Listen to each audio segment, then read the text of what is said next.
In 2023, the city of Sharpsville, Pennsylvania, population 4,200, spent $287,000 maintaining a tactical response unit that deployed exactly once, not once a week, once that year, a single warrant service on a Thursday afternoon in April.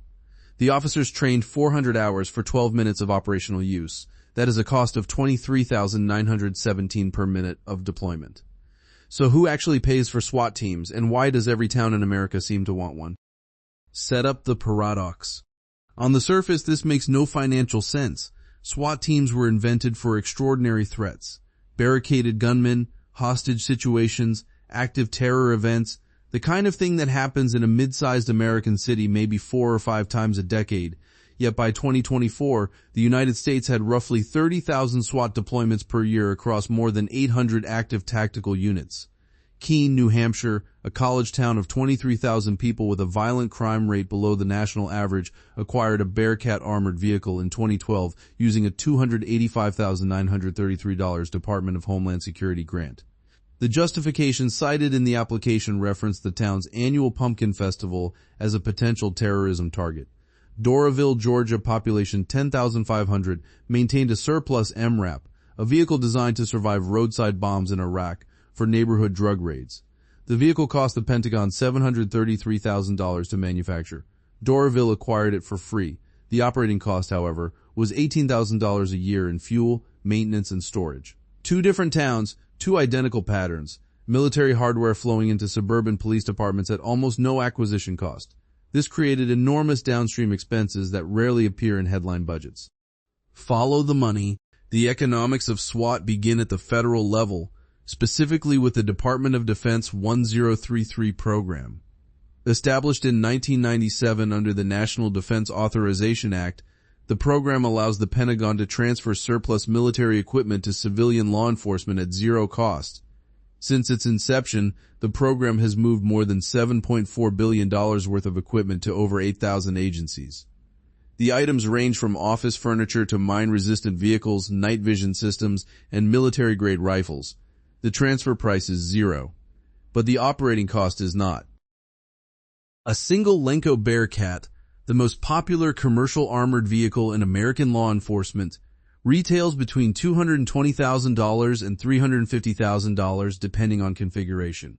Lenco Industries, based in Pittsfield, Massachusetts, has manufactured over 5,000 units since 2001. Their revenue in 2022 was estimated at $85 million. They hold approximately 70% of the domestic law enforcement armored vehicle market. Their primary competitor, the Armored Group out of Phoenix, Arizona, holds roughly 15%. This is a near duopoly in a market that barely existed before September 11, 2001. The funding mechanism works in layers. Layer 1 is the 1033 program for surplus military gear.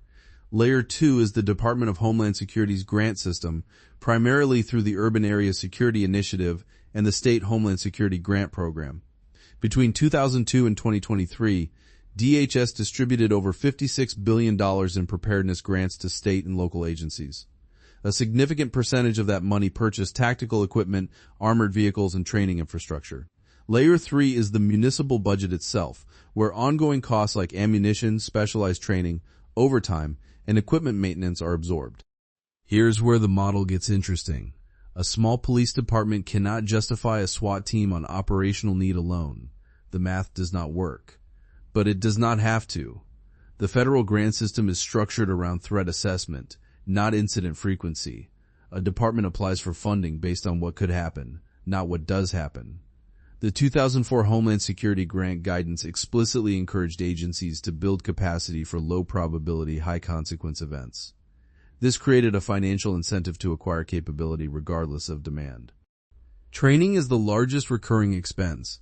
The National Tactical Officers Association estimates the average SWAT officer requires 168 hours of specialized training per year, at an average loaded labor cost of $72 per hour for a sworn officer.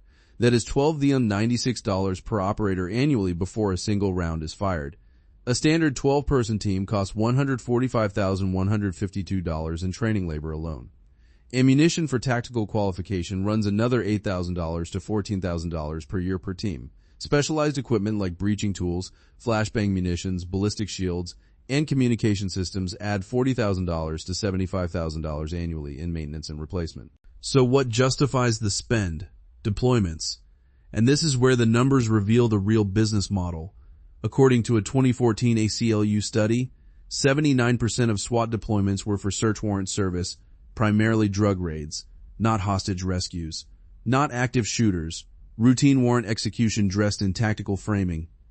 Eastern Kentucky University criminologist Peter Kraska documented that SWAT deployments in the United States increased from approximately 3,000 per year in the early 1980s to over 45,000 by the mid-2000s. They then stabilized around 30,000 as public scrutiny increased. The deployment volume matters because it creates a feedback loop. Departments that deploy their tactical units more frequently can justify their budgets more easily. Budgets that are justified get renewed. Renewed budgets sustain the training pipeline. The training pipeline keeps operators sharp enough to deploy. The cycle is self-reinforcing. It does not require actual emergencies. It requires activity. There is also a secondary economy.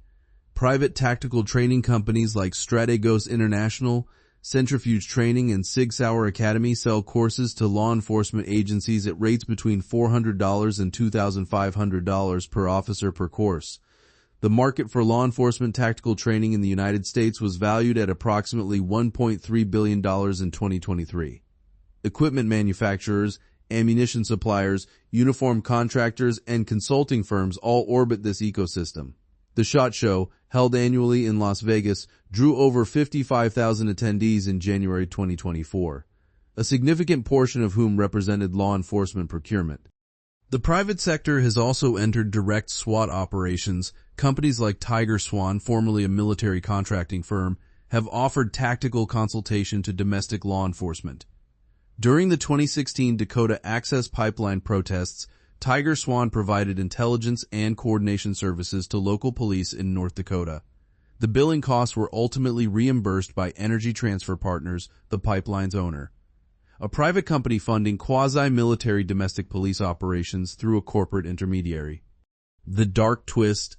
The uncomfortable reality is that the SWAT economy does not need crime to grow. It needs the perception of threat. And perception is cheap to manufacture.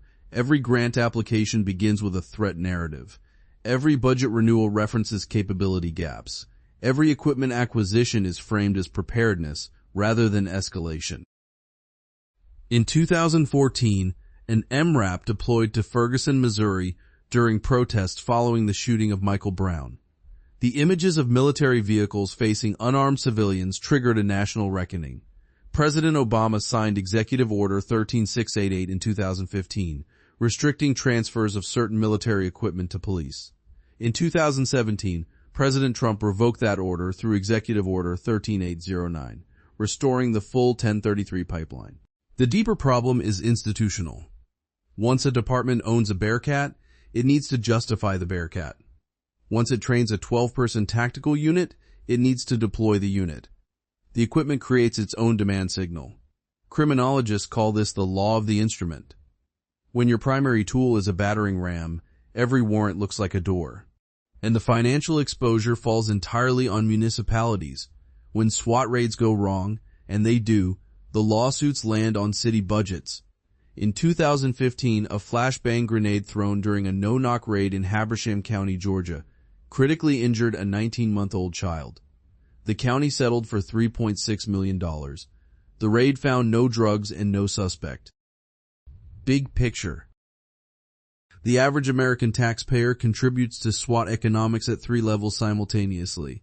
Federal taxes fund the DHS grants and the 1333 program. State taxes often supplement tactical training mandates.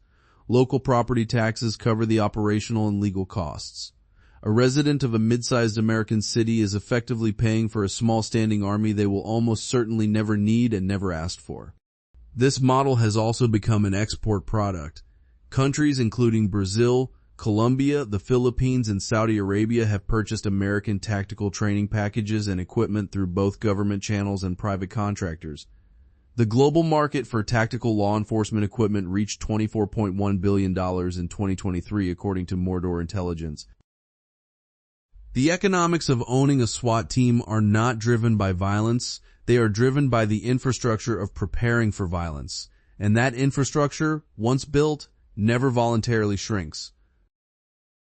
The safest towns spend the most on force they never use. That's it for today, folks. See you in the next video.